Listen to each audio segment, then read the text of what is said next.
वाराणसी में काशी विश्वनाथ कॉरिडोर का लोकार्पण कार्यक्रम हुआ आयोजित। पीएम मोदी ने गंगा जल से किया बाबा का अभिषेक। 2 दिवसीय दौरे पर हैं पीएम मोदी।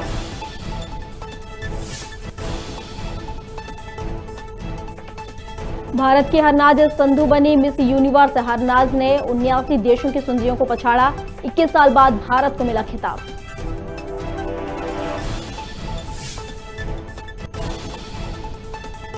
मुख्यमंत्री शिवराज सिंह चौहान ने किया पौधारोपण। काशी विश्वनाथ कॉरिडोर को बताया वैभवशाली स्थान। कहा, हर भाजपा शासित राज्य ने किए अच्छे काम।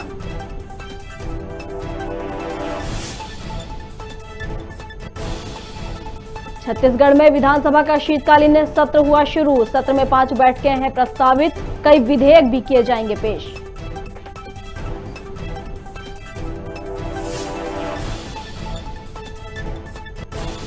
और सतना में वैक्सीनेशन के बाद विकलांग युवक की हुई मौत। परिजन ने वैक्सीन को मौत के लिए ठहराया जिम्मेदार। पुलिस जांच में जुटी।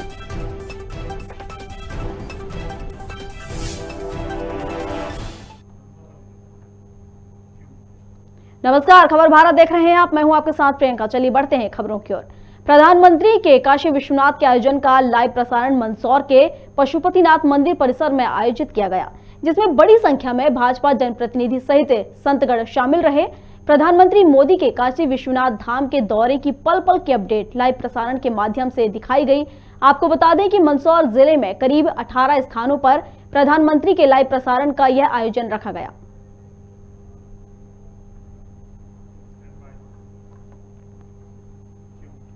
छत्तीसगढ़ में माध्यमिक शिक्षा मंडल द्वारा आयोजित 10वीं 12वीं बोर्ड परीक्षाओं की आवेदन तिथि समाप्त हो गई है।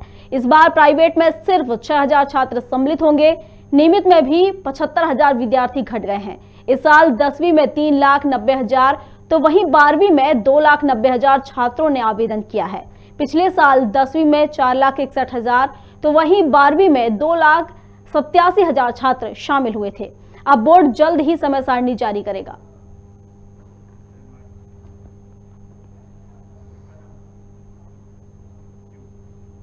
राजगढ़ जिले में अभी भी खाद की किल्लत से किसान परेशान हैं। ब्लैक में खाद खरीदने को मजबूर किसानों ने विरोध में जयपुर जबलपुर हाईवे को जाम कर दिया, जहां पर प्रशासन के आश्वासन के बाद किसानों ने चक्का जाम खोला।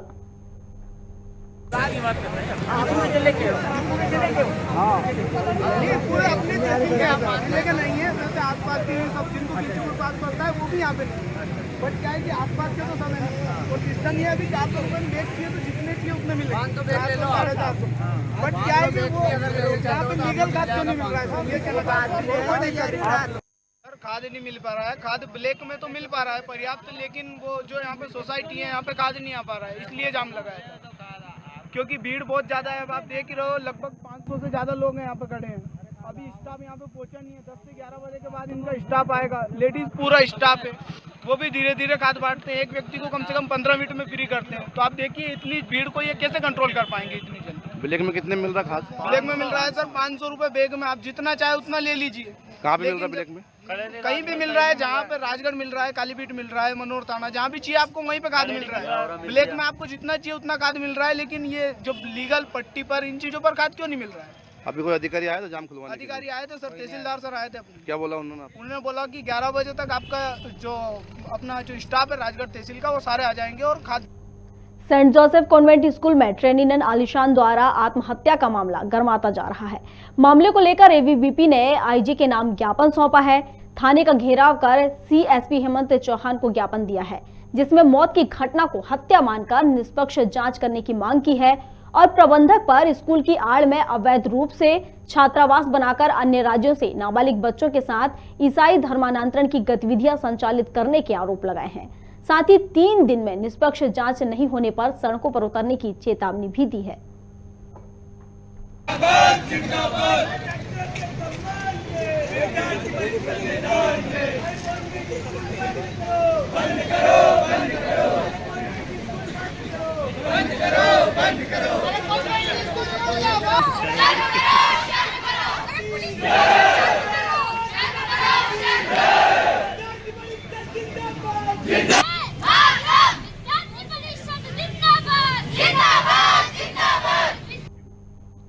प्रधानमंत्री नरेंद्र मोदी ने काशी विश्वनाथ कॉरिडोर का लोकार्पण किया, जिसके तहत बीजेपी दिव्य काशी भव्य काशी कार्यक्रम चल रहा है। भोपाल के करुणाधाम आश्रम में भाजपा प्रदेश अध्यक्ष वी.डी. शर्मा जुड़े और मीडिया से चर्चा करते हुए आज के दिन को ऐतिहासिक बताया। एमपी बीजेपी और 8 करोड़ जनता की ओर से पीएम मोदी का अभिनंदन किया गया। साथ ही पीएम द्वारा बीजेपी शासित राज्यों के सीएम समिट की जानकारी भी दी गई। भारत का ऐसा प्रधानमंत्री है कि वहां पर कोई मंदिर है तो मंदिर में जाकर के माथा टेक करके अपनी संस्कृति का, अपने धर्म का प्रदर्शन कराने का काम करता है। एक इस प्रकार का नेतृत्व इस देश के अंदर माननीय प्रधानमंत्री मोदी जी के नेतृत्व में जो उन्होंने पूरे देश के अंदर इस धार्मिक शक्ति को जागृत करने का काम किया है। रतलाम में नगर निगम द्वारा स्वच्छता कर्मियों के साथ एक बार फिर अमानवीय व्यवहार का मामला सामने आया है। नगर निगम ने अपने कर्मियों को सीवरेज में उतरते समय पूर्ण सुरक्षा देने का वादा तो पहले कर दिया था, लेकिन यह वादा केवल वादा बनकर ही रह गया। घटना दोबत्ती स्थित सीवरेज चैम्बर की है। सीवरेज चैम्बर में उतरते समय सफाई कर्मियों को बिना किसी सुरक्षा उपकरणों के उतार दिया गया। उनके पास न किसी प्रकार के जूते थे, न ग्लव्स थे और न ही किसी प्रकार के सुरक्षा उपकरण व मास्क। सफाई अधिकारी सफाई का निर्देश देते रहे। वहीं जब मीडिया के कैमरे को देखा, उसके बाद वहां के आनन फानन में उन्होंने एक जोड़ी जूते मंगाकर उन्हें दिए।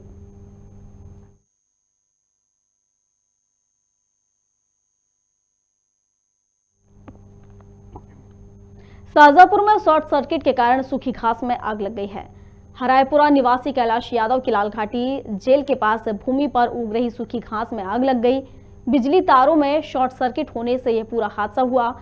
सूचना मिलने पर लालघाटी पुलिस और दमकल कर्मी मौके पर पहुंचे और आग पर काबू पाया। तार फाल्ट होने के कारण आग लग गई सर, तो हमें फोन आया तो मैं सूचना मिली, हमने फायर ब्रिगेड को फोन लगाया सर।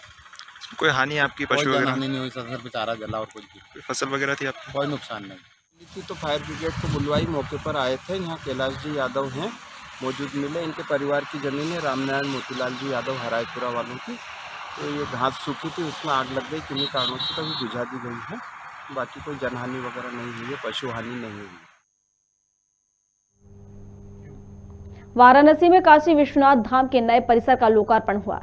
ललिता घाट के गंगा जल लेकर प्रधानमंत्री नरेंद्र मोदी काशी विश्वनाथ धाम पहुंचे, जहां उन्होंने मंत्रोच्चारण के साथ पूजा पाठ के बाद गंगा जल से बाबा का अभिषेक किया। बता दें कि प्रधानमंत्री आज से 2 दिन के वाराणसी दौरे पर हैं। वाराणसी मोदी का संसदीय क्षेत्र भी है। गौरतलब है कि काशी में मोदी के ड्रीम प्रोजेक्ट विश्वनाथ धाम को 800 करोड़ रुपए से ज्यादा की लागत से बनाया गया है। इसमें श्रद्धालुओं की सुविधाओं का विशेष ध्यान रखा गया है। प्राचीन मंदिर के मूल स्वरूप को बनाए रखते हुए 5,27,000 वर्ग फीट से ज्यादा क्षेत्र को विकसित किया गया है।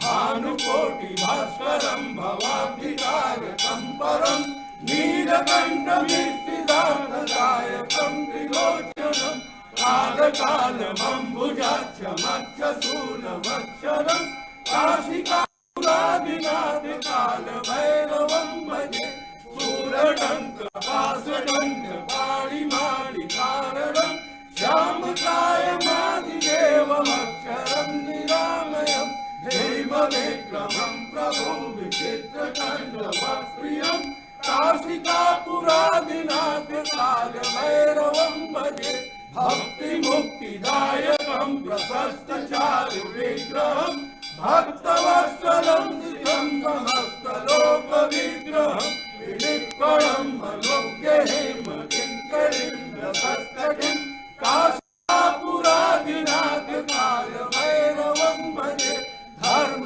सेतुपालकं स्वधर्ममार्गनाशनं कर्मपाशमोचकं सुधर्मदायकं विभुं स्वर्णवर्णशेषपाशशोभिताङ्गमण्डलं काशिकापुरादिनाथ कालभैरवं भजे रत्नभासुताप्रभाभिरामपादयुग्मकं नित्यमद्वितीयमिष्टदेवकं निरञ्जनं मृत्युदर्पनाशनं करालदंसमोक्षणं काशिका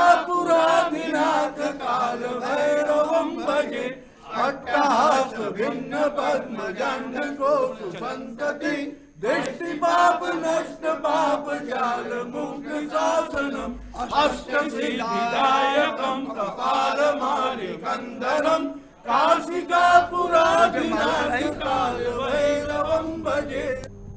छत्तीसगढ़ विधानसभा का शीतकालीन सत्र शुरू हो गया है। सत्र की शुरुआत में हेलीकॉप्टर क्रैश में शहीदों को श्रद्धांजलि दी गई।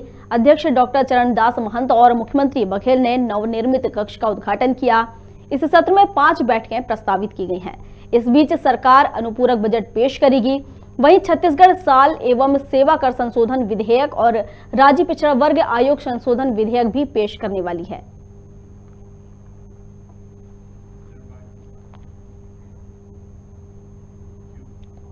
मुख्यमंत्री शिवराज सिंह चौहान ने राजधानी भोपाल के स्मार्ट सिटी पार्क में पौधारोपण किया।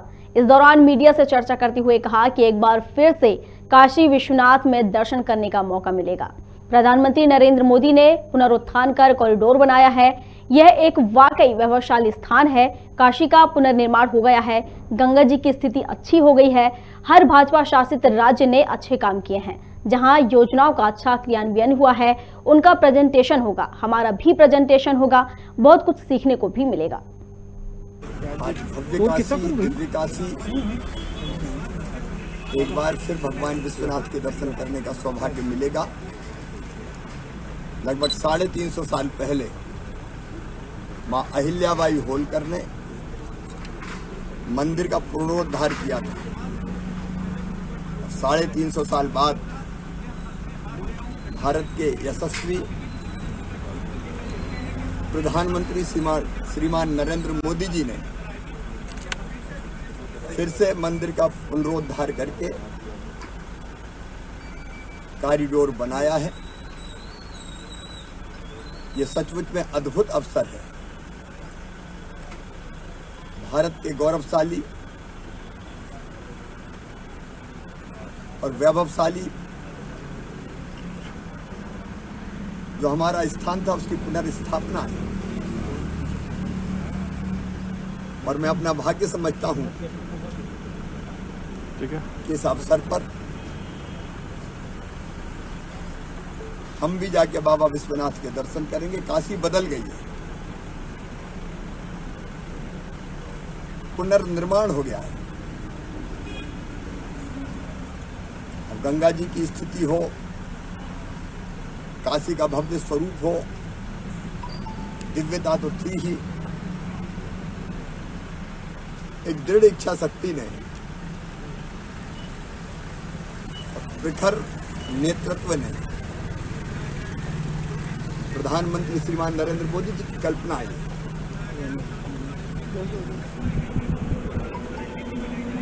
आज देश को ये सौभाग्य दिया है।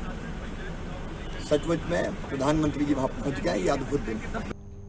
मध्य प्रदेश के चिकित्सा शिक्षा मंत्री विश्वास कैलाश सारंग ने दिग्विजय सिंह पर बयान देते हुए दिग्विजय सिंह को आतंकवादियों के लिए सिक्योरिटी एजेंसी के रूप में काम करने वाला बताया है। उन्होंने कहा कि जो इस देश में विघटन की बात करेगा उन्हें दिग्विजय सिंह संरक्षण देंगे।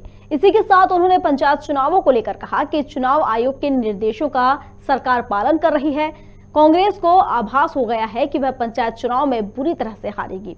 वहीं कोरोना संक्रमण पर सारंग ने कहा कि हम बात करते हैं और ध्यान दे रहे हैं कि कोरोना वायरस को ज्यादा न फैलने दिया जाए। टेस्टिंग और ट्रेसिंग लगातार जारी है। देखिए, हमारी हर स्थिति पर नजर है और हम ये सुनिश्चित कर रहे हैं कि हम कोरोना संक्रमण को ना फैलने दें, और इसीलिए टेस्टिंग से लेकर कॉन्टैक्ट ट्रेसिंग और वैक्सीनेशन, इस सब पर बहुत ताकत के साथ काम हो रहा है। हम लगातार वैक्सीनेशन अभियान तेजी से चला रहे हैं। 16 तारीख को फिर हमारा महा वैक्सीनेशन अभियान है और हम ये सुनिश्चित कर रहे हैं कि हमारी जो टारगेट सेगमेंट है, जो हमारी टारगेट पॉपुलेशन है जिसको वैक्सीन लगनी है, उसके दोनों डोज हम दिसंबर तक पूरे कर लें। हम हर स्थिति पर नज़र रखे हुए हैं। 3 दिन पहले मैं दिल्ली गया था। मैंने केंद्रीय स्वास्थ्य मंत्री जी से मुलाकात की और उन्हें ये निवेदन किया था कि हम मध्य प्रदेश में भी जीनोम सीक्वेंसिंग करना चाहते हैं। और मुझे प्रसन्नता है कि केंद्रीय स्वास्थ्य मंत्री जी ने मध्य प्रदेश के लिए 5 मशीनें उपलब्ध कराने का हमें भरोसा दिलाया है, आश्वासन दिया है और वो प्रक्रिया भी शुरू हो गई। हम भोपाल, इंदौर, रीवा, जबलपुर और ग्वालियर मेडिकल कॉलेज में जीनोम सीक्वेंसिंग की मशीन इसी महीने में हमें उम्मीद है कि हमें मिल जाएगी। उसकी जो सिविल वर्क है वो हमने शुरू करवा दिया है और जिन ह्यूमन रिसोर्स की ट्रेनिंग के लिए हमें व्यवस्था करनी है उसकी भी हमने मैपिंग कर ली है।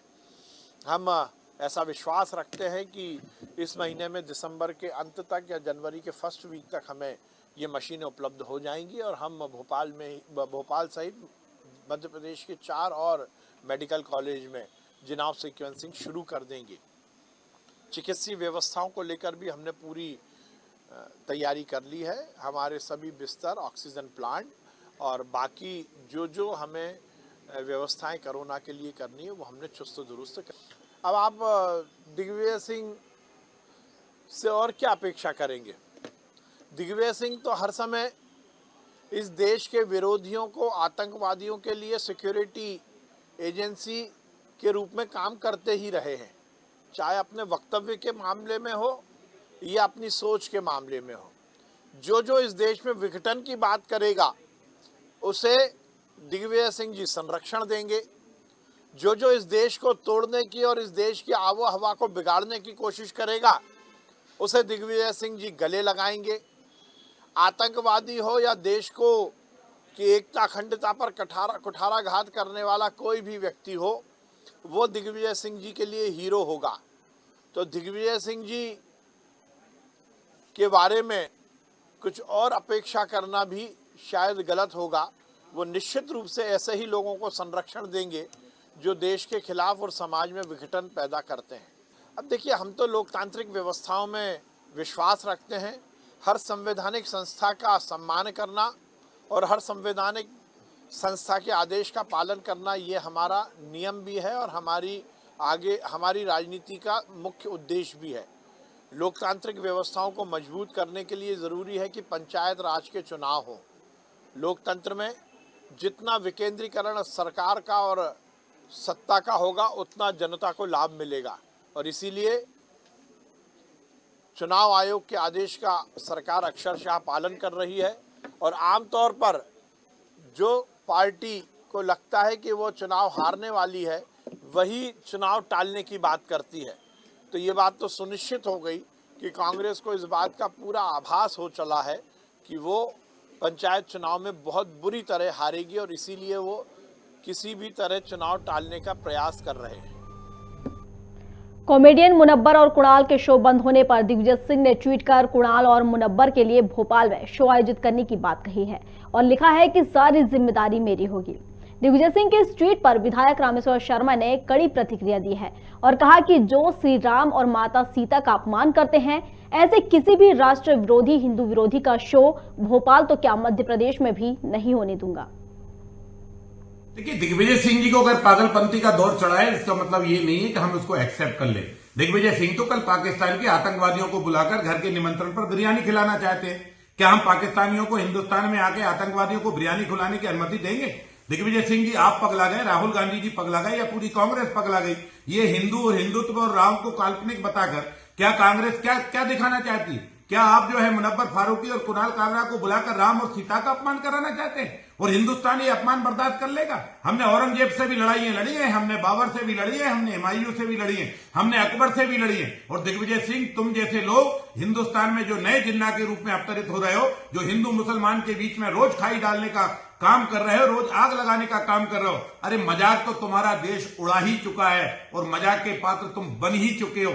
फिर भी दिग्विजय सिंह जी, मेरी आपसे हाथ जोड़कर प्रार्थना है कि सुधर जाओ, संभल जाओ।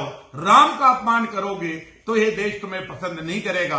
और मुनब्बर फारूकी और कुणाल कावड़ा, कान खोलकर सुन लो, हिंदुस्तान में देवी देवताओं का अपमान किया तो मध्य प्रदेश तो छोड़ किसी भी प्रदेश में तुम्हारा शो नहीं होगा। सतना में कोलगांव थाना अंतर्गत कोविड-19 वैक्सीन लगवाने के 6 घंटे बाद एक विकलांग युवक की हालत गंभीर हो गई, जिसके बाद परिजनों ने युवक को जिला अस्पताल में भर्ती कराया, जहां डॉक्टरों ने उसे मृत घोषित कर दिया है। मृतक विकलांग युवक ब्रजेंद्र हरिजन उम्र 21 वर्ष का पोस्टमार्टम किया गया, जिसकी रिपोर्ट आने के बाद ही युवक की मौत के कारणों का खुलासा हो पाएगा। मृतक के परिजनों ने आरोप लगाए हैं कि वैक्सीन लगने के कुछ घंटे बाद युवक की मौत हो गई है और पुलिस जांच कर रही है। जांच के बाद ही पूरी स्थिति साफ हो पाएगी। ब्रजेंद्र साकेत को पहला डोज इंजेक्शन लगा है जी, कोविड 19 वाला 2:30 बजे के टाइम लगा है और रात 8:30 बजे उल्टी किया है। पौने 10 बजे जिला अस्पताल पहुंचे हैं लेके, खत्म तो यहाँ मृत्यु हो गई जी। फर्स्ट जो डोज था कि सेकंड था? फर्स्ट था जी, वो आंगनबाड़ी में जी, आंगनबाड़ी में लगवाए हैं जी सर। अच्छा। तो हम लोग ये बताए कि सर इसको पहला डोज लगा है आज सर, ये लड़का मर गया। तो सर ड्यूटी डॉक्टर बोले कि इसका मर्चुरी में लाश रखी जाएगी, इसका पीएम हो। राजगढ़ की भंवर कॉलोनी में एक बालिका के अपहरण का मामला सामने आया है, जहां 10 वर्षीय पूजा कारपेंटर को 2 बदमाशों ने चॉकलेट खिलाकर अपहरण कर लिया। बदमाशों ने बच्ची को 1 घंटे तक अपने कब्जे में रखा, लेकिन मौका देखकर बच्ची बदमाशों की पकड़ से छूटकर भाग निकली। वहीं बच्ची अपने परिजन को बेहोशी की हालत में मिली, जिसके बाद बच्ची को अस्पताल में भर्ती कराया गया। पुलिस बच्ची के बयान लेने के बाद मामले की जांच कर रही है।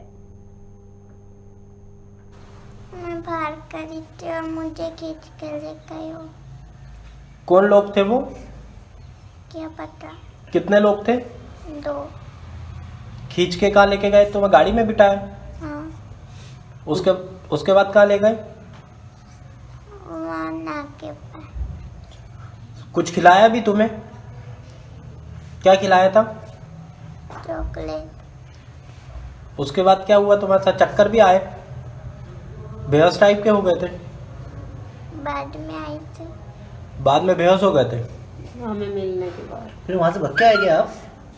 हाँ। कहाँ पहुंचे भाग के? मेरी मामी के घर पर। क्या हुआ अम्मा इनके साथ? अरे मैं तो बर्तन साफ कर रही थी अंदर ही, ये बाहर खड़ी थी, मेरे को क्या मालूम, कभी ऐसा हुआ ही नहीं। अब ये बोल रही खींच के लेगी। जब मैंने तो इधर उधर देखा, इससे बोला कल परीक्षा पेपर है इसका, तो मैंने भैया बुआ घर गई तेरी बहन तो उसको लेके आ जा, तो वहाँ भी नहीं मिली। फिर एक घर में जहाँ उम्मीद नहीं थी वहाँ सब दूर पूछ ली, हमने टैंक में ढूंढा, मैं ऐसी उम्मीद तो है नहीं कोई उठा के ले जाए। कितने घंटे बाद आई है ये 1 घंटे में वापस मिल गई हमको। इतने में हमने पूरे मोहल्ले में 2-2 चक्कर लगा दी। फिर उनने फोन लगाया, हम पुलिस स्टेशन पे रिपोर्ट डालने गए थे, तो कि ये लड़की थी यहाँ है।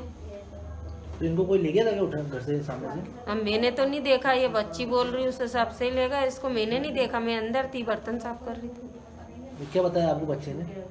यही बताया कि 2 आदमी थे, मुझे उठा के ले गए मुँह चबत के। कुछ खिलाया भी था? हाँ चॉकलेट की बोल रही। फिर कैसे आई ये वापस घर? ये भग के आ गई, वहाँ से मौर्य होटल के सामने की बोल रही वो कुछ लेने गए, ये उतर के भग के आ गई। तो ये हमारी मामी लगती है।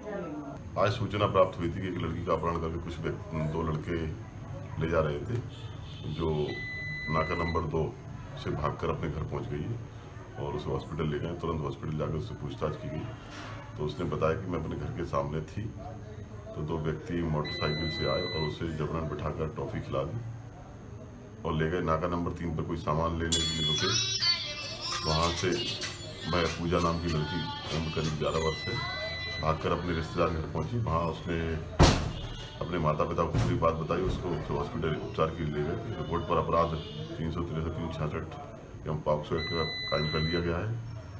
सीसीटीवी फुटेज खंगाले जा रहे हैं।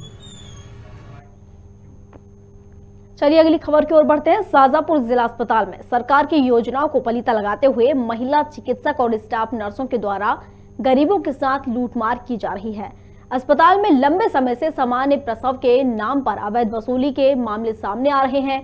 महिला चिकित्सक डॉक्टर स्मिता सिंह पर पूर्व में भी वसूली के आरोप लग चुके हैं, जिसकी शिकायत पर मंत्री ने उन्हें निलंबित करने के आदेश भी दिए थे। बावजूद इसके अब तक कोई कार्रवाई नहीं की गई है। मामले में अब पीड़िता ने कलेक्टर को शिकायती आवेदन देकर कार्रवाई करने की मांग की है।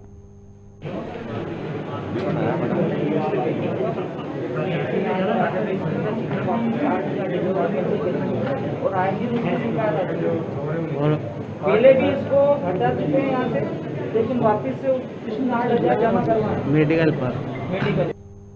मुख्यमंत्री शिवराज सिंह चौहान ने शहर को 100% वैक्सीनेटेड होने पर लोगों को बधाई और शुभकामनाएं दी हैं। इस मौके पर विधायक चैतन्य कश्यप ने शासन का सहयोग करने वाले भाजपा के कर्म योद्धाओं का सम्मान भी किया।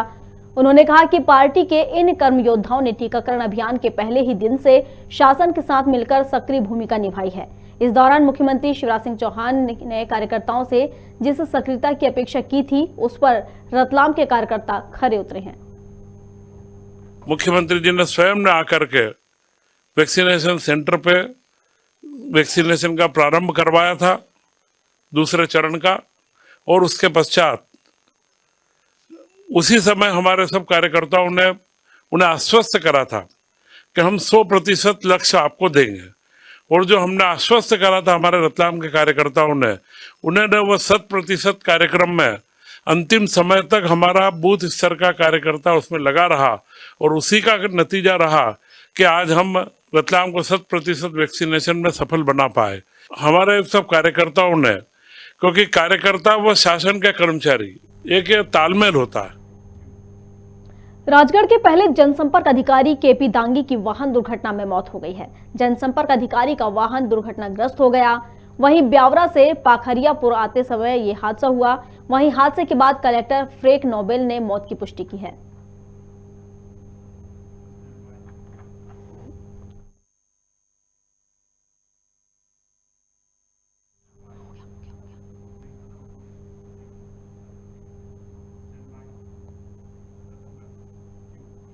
खबरों में खबरों का सिलसिला लगातार जारी है।